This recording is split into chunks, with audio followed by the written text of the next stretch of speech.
In the grand tapestry of galactic commerce, where exotic spices from the Andromeda spiral could fetch a fortune and crystallized dark matter served as currency for the truly affluent, there existed a particularly niche market that would make even the most jaded xenobiologist raise an eyebrow. The trade in primitive specimens had become something of a status symbol among the galaxy's elite, because apparently, when you've conquered faster-than-light travel and can manipulate matter at the quantum level, what you really need is a cute little pet from a backwater planet to complete your life. The hegemony's official stance on such activities was naturally one of stern disapproval wrapped in bureaucratic doublespeak that essentially translated to, "We'll look the other way if the bribes are substantial enough." After all, what harm could there be in occasionally relocating a few members of barely sentient species? They were probably doing them a favor, really, lifting them from their muddy little worlds into the sophisticated embrace of galactic civilization. The altruism was practically dripping from every illegal transaction.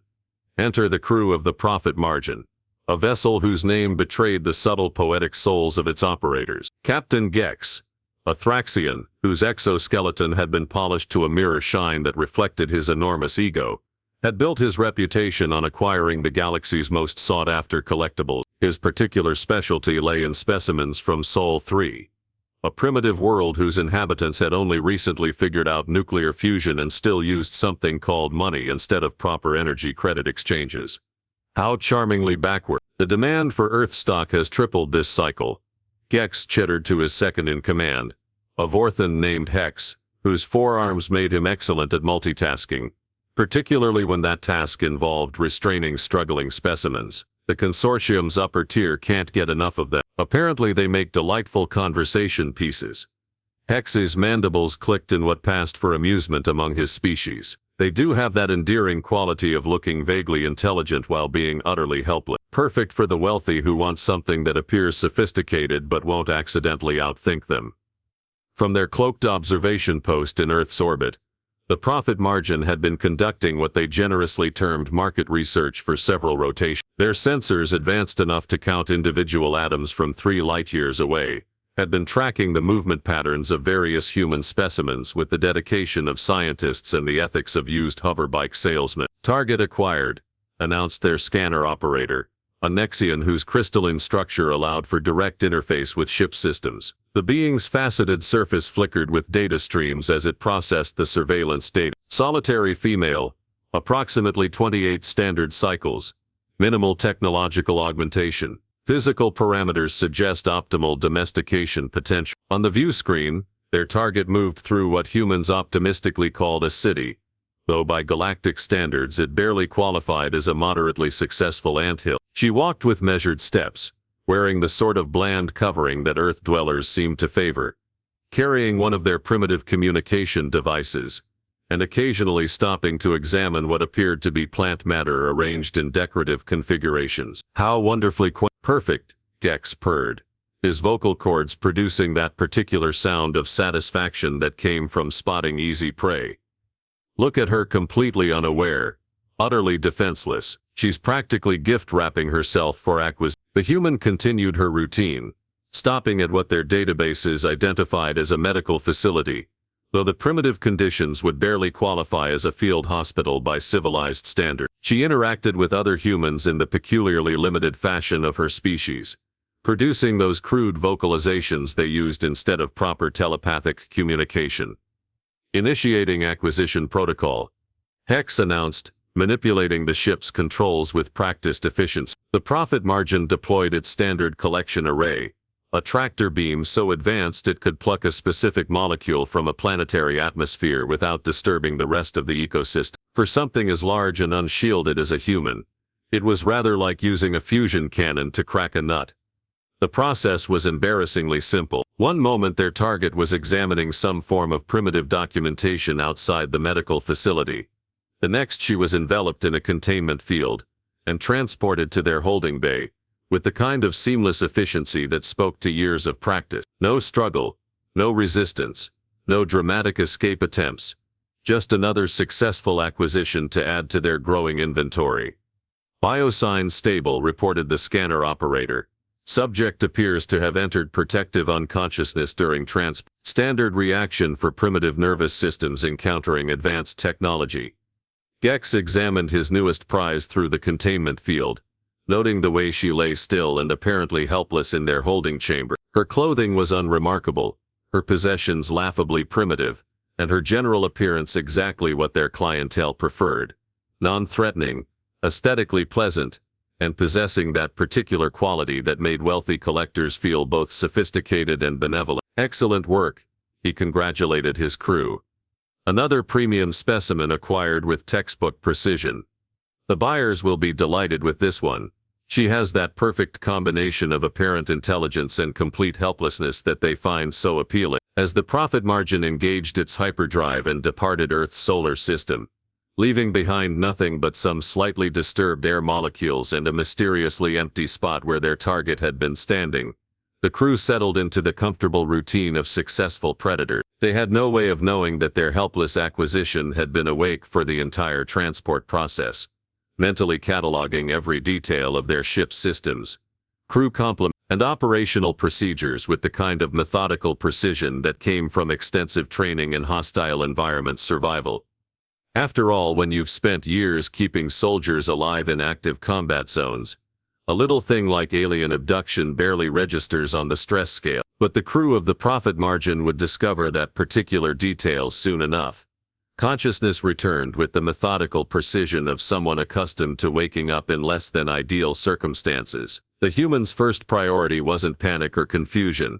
It was assess heart rate, elevated but manageable, breathing, controlled despite the slightly metallic taste of recycled atmosphere. Environment, artificial gravity at approximately 92% Earth standard, temperature regulated, and air composition breathable with trace elements that screamed spaceship ventilation system. Most people might have had what medical professionals generously termed a complete psychological break upon discovering themselves in an alien holding cell. But then again, most people hadn't spent 3 tours in combat zones, where waking up somewhere unexpected was just Tuesday. The containment field hummed with a frequency that made her teeth ache slightly, a minor annoyance compared to the time she'd performed emergency surgery during an artillery barrage. She remained perfectly still, eyes closed, breathing steady, while her mind cataloged every detail of her surroundings with the efficiency of someone trained to triage multiple trauma cases under fire. Footsteps approached, or rather the clicking, scraping sound that passed for footsteps among beings whose evolutionary path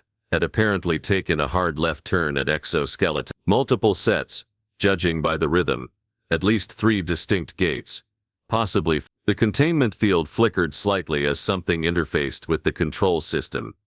"Ah, excellent timing," came a voice that sounded like gravel being processed through a translation matrix. "Our newest acquisition appears to be regaining consciousness.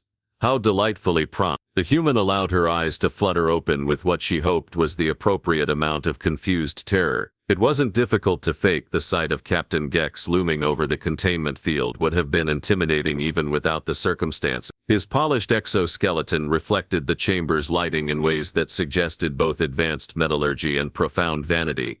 Where am I?" she managed, injecting just the right amount of tremor into her voice, while mentally noting the positions of what appeared to be environmental controls, emergency systems, and at least 2 potential weapons within grabbing distance should the containment field fail. "Greetings, little Earth creature," Gex said with the patronizing tone of someone addressing a particularly slow child.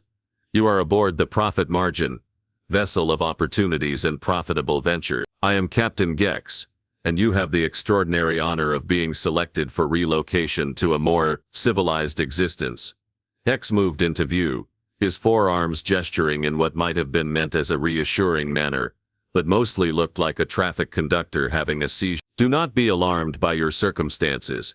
You have been chosen for a life of comfort and care among the galaxy's most distinguished individuals. Consider yourself fortunate to be liberated from your primitive world." The human blinked slowly, letting confusion and fear play across her features, while her mind automatically began constructing psychological profiles. Gex, narcissistic authority figure with delusions of benevolence. Hex, follower mentality with superiority complex. Both suffering from the classic mistake of confusing technological advancement with actual intelligence. "I don't understand," she whispered, shrinking back against the containment field's boundary. Liberated.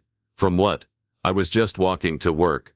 And she let her voice trail off, adding a convincing sob for effect.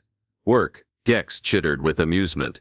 How charmingly primitive. You will never need to concern yourself with such menial activities again. Your new purpose will be far more refined. Companionship, entertainment, perhaps light conversation for beings of true sophistication. She filed away that information alongside everything else. They saw humans as pets, which meant they'd underestimate her capabilities. Good. Underestimation was often the most valuable weapon in any arsenal.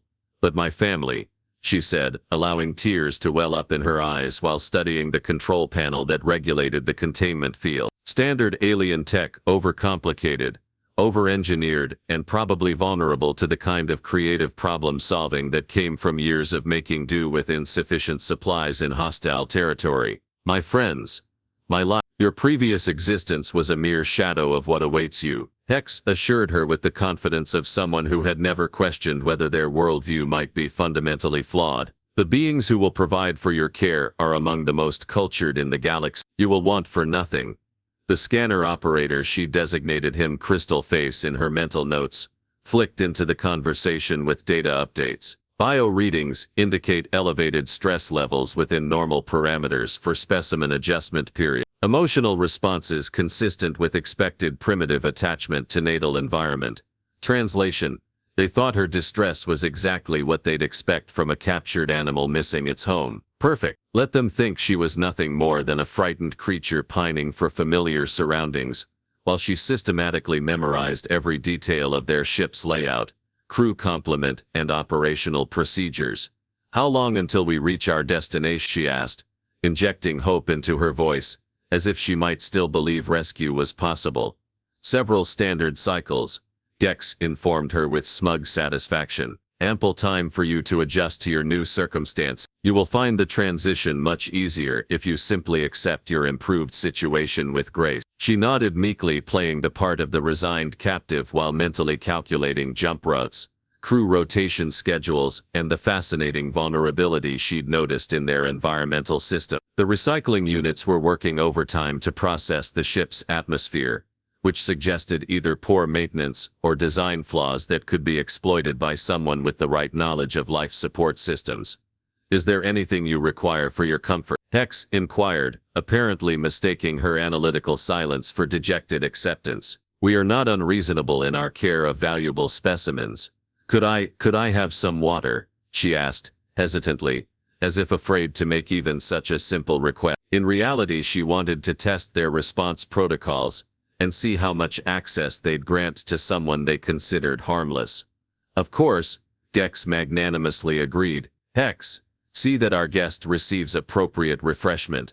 We want her to arrive in optimal condition. As the crew dispersed to their various duties, leaving her apparently alone in the holding chamber, the human settled into what looked like dejected contemplation. In reality, she was conducting the most thorough tactical assessment of her career, cataloging weaknesses, identifying opportunities, and formulating a plan that would turn their assumptions about primitive Earth creatures into their greatest liability. After all, there was one thing her captors had failed to consider in all their sophisticated analysis. Sometimes the most dangerous predator is the one that doesn't look like a threat at all. The next rotation brought what the crew of the Profit Margin considered their daily entertainment, checking on their prize specimen. It had become something of a ritual, really observing their captive's gradual acceptance of her improved circumstances, while basking in the warm glow of their own magnanimous superiority. Captain Gex had even taken to bringing his morning stimulant beverage to the holding bay, finding that the sight of successful acquisition paired wonderfully with his daily dose of liquid confidence.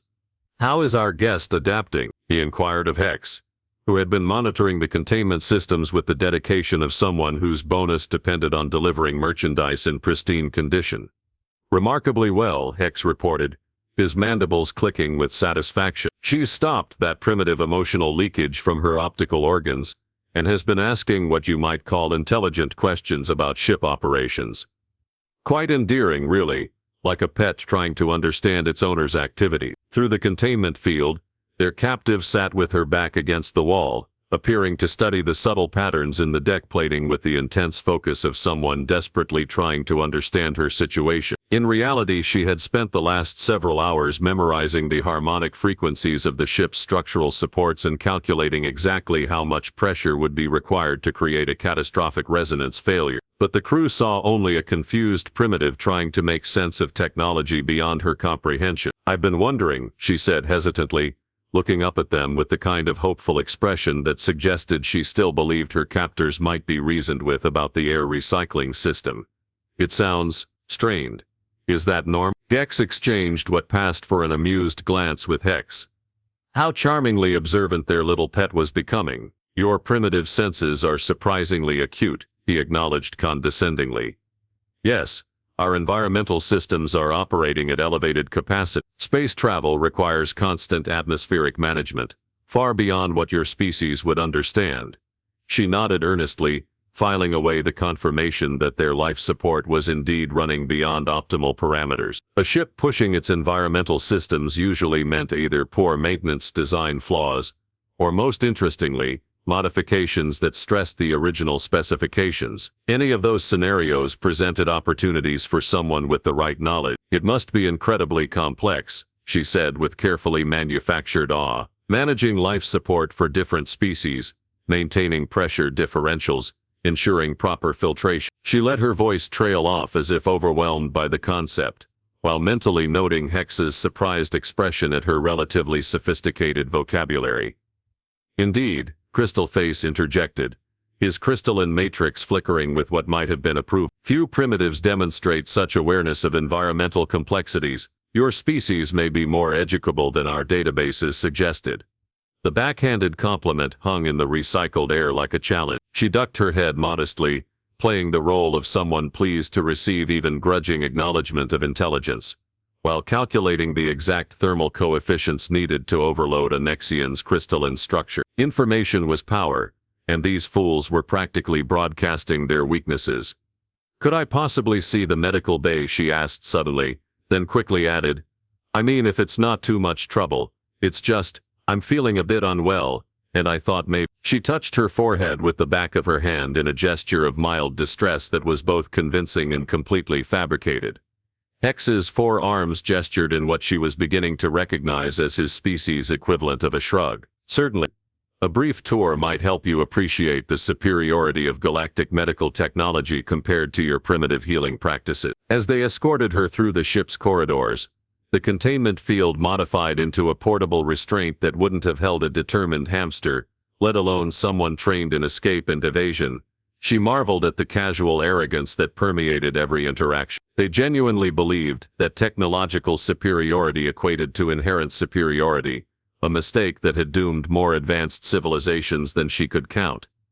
The medical bay was a testament to both galactic achievement and spectacular over-engineering. Devices that could probably reconstruct cellular damage at the molecular level sat alongside diagnostic equipment, sensitive enough to detect quantum fluctuations in biological systems. It was impressive, intimidating, and most importantly to her current situation, completely automated with manual override capabilities that screamed design vulnerability.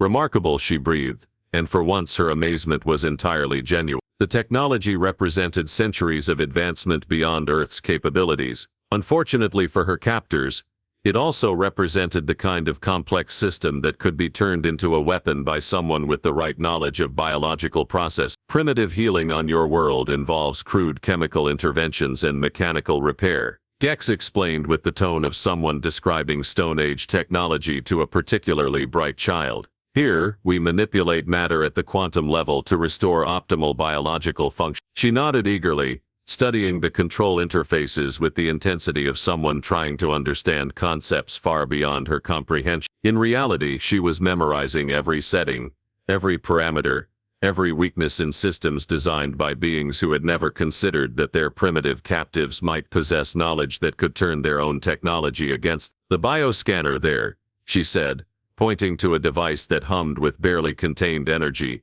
"It can analyze cellular composition down to the molecular level."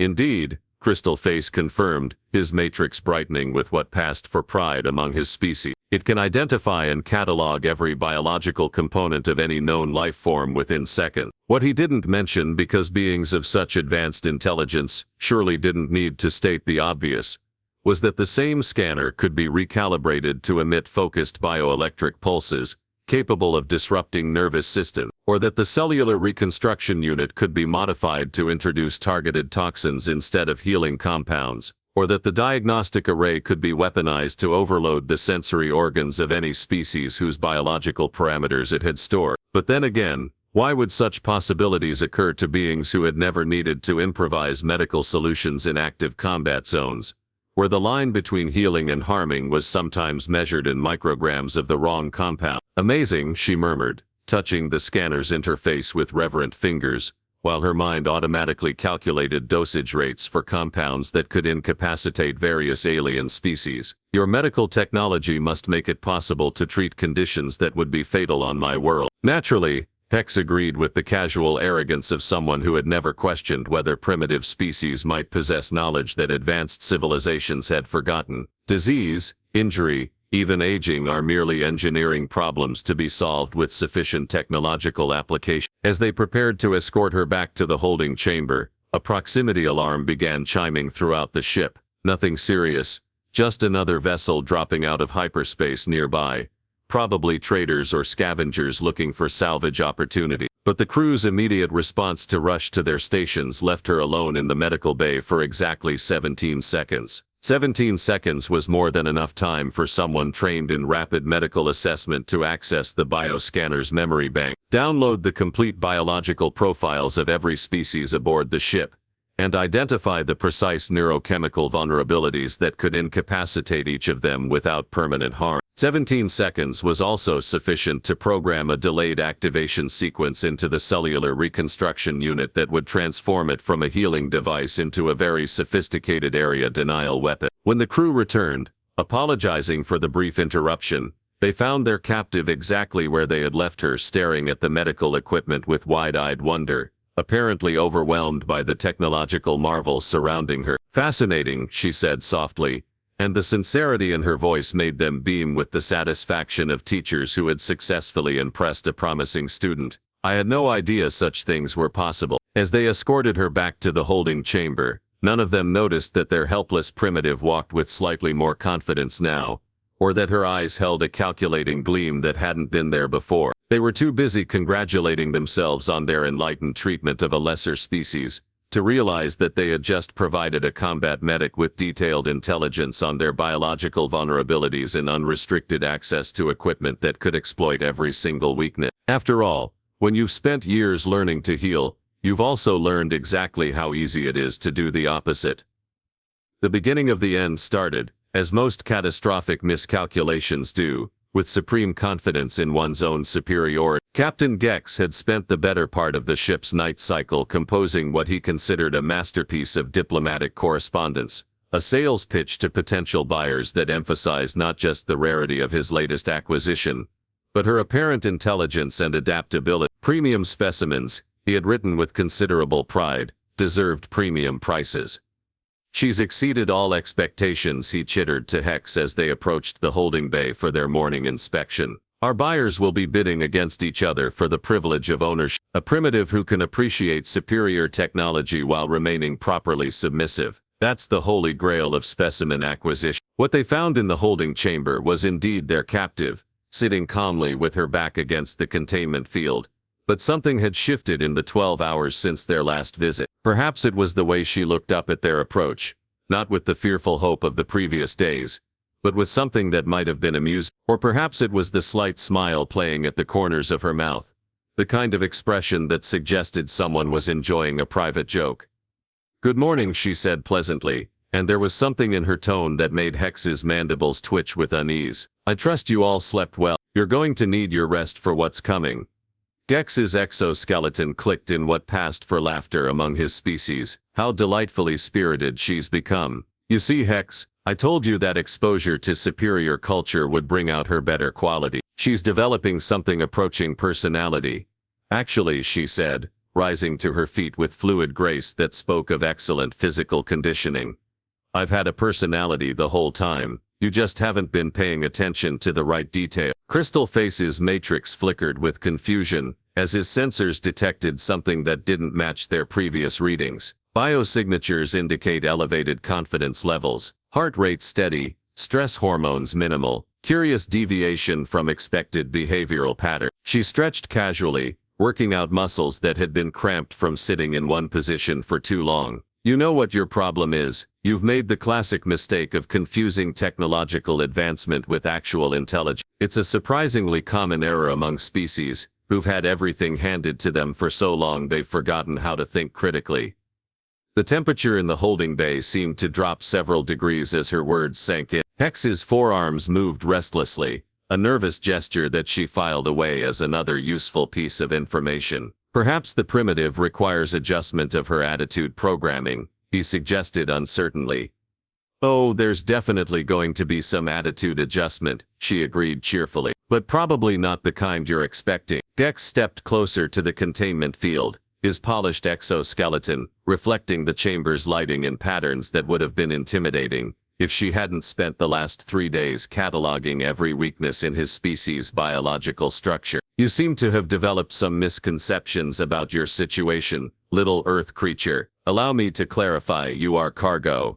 Valuable cargo.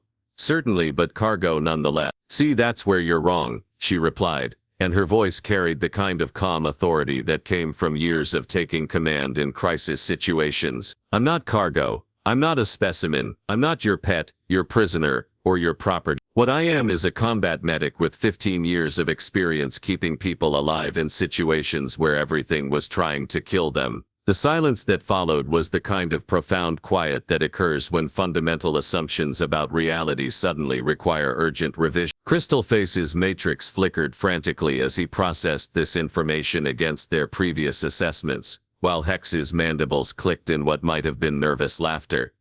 Impossible, Dex finally managed. Our scans showed no military augmentation, no weapons training, no cybernetic implants, no genetic modification, no technological enhancement, she finished for him. Because unlike some species I could mention, humans don't need to rely on artificial improvements to be dangerous. We just need training, experience, and the kind of creative problem solving that comes from having to make do with insufficient resources.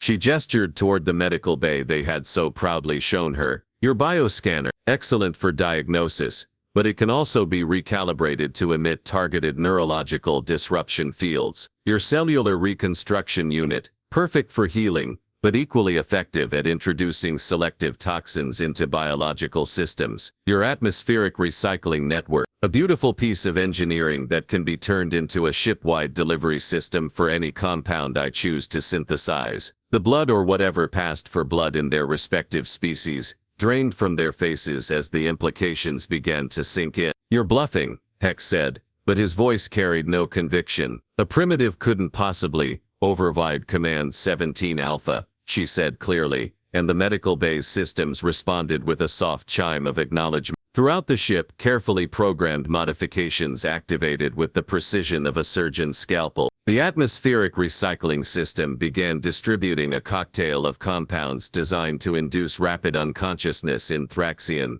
Vorthan, and Nexian nervous systems, while the bioscanner reconfigured itself to emit the exact frequencies that would overload crystalline sensory matrices. The beautiful thing about advanced technology, she continued conversationally, as her captors began showing the first signs of systemic collapse, is that it's designed to be intuitive and user-friendly. When you've spent years jury-rigging medical equipment in field hospitals, learning to operate alien tech is just another day at the office. Dex's exoskeleton was already losing its lustrous sheen as his motor functions began shutting down. But you're primitive, he managed to slur. Barely sentient, technological infants. That's the thing about assumptions, she replied, stepping through the containment field that had deactivated the moment she'd spoken the override command. They make you stupid. You saw what you expected to see, a helpless creature from a backward planet. You never bothered to consider that maybe, just maybe, a species that survived and thrived on a world where everything from the weather to the wildlife is actively trying to kill them, might have developed some useful skills along the way. Crystal Face was the last to succumb, his matrix flickering weakly as his consciousness faded. How? Possible. Simple, she said, beginning her walk toward the bridge. You kidnapped the wrong human. Instead of grabbing some random civilian, you managed to snag someone who's spent her entire adult life in situations where the difference between life and death is measured in seconds, and where impossible is just another word for Tuesday. The ship's automated systems continued operating normally as she made her way through corridors now littered with unconscious aliens. The profit margin was an impressive vessel, she had to admit, sleek, efficient, and equipped with technology that would have seemed magical just a few generations ago. Unfortunately for its crew, all that advancement hadn't taught them the most important lesson in the universe: never assume that primitive means harmless. 2 hours later, as she guided the ship toward the nearest hegemony enforcement station, where her former captors would face charges for illegal specimen trafficking, she reflected on the cosmic irony of the situation. They had sought to acquire a primitive pet to demonstrate their sophisticated superiority to their equally arrogant friends. Instead, they had learned the hard way that sometimes the most dangerous predator in the galaxy is the one who doesn't look like a threat until it's far too late to matter. The enforcement vessels that intercepted the profit margin found its human pilot calm, composed, and ready to provide detailed testimony about an illegal trafficking operation that had been running for years. Her former captors, when they eventually regained consciousness, discovered that their helpless specimen had not only escaped but had documented their entire operation with the thoroughness of someone trained to compile after-action reports under pressure. As for the galactic black market in primitive specimens, word of the incident spread with the kind of velocity that only truly spectacular failures achieve. The story of the combat medic, who dismantled an entire smuggling operation using nothing but medical equipment and the kind of creative problem-solving that comes from years of keeping people alive in impossible situations, became the stuff of legend. And somewhere in the darker corners of the galaxy, where criminals gathered to discuss the hazards of their chosen profession, a new piece of wisdom entered the collective consciousness: when it comes to humans, there's no such thing as just a civilian. Because on a world where survival requires constant adaptation, everyone is a potential soldier, and everyone is far more dangerous than they appear. The universe, as it turned out, was a much more interesting and significantly more hazardous place than anyone had previously assumed.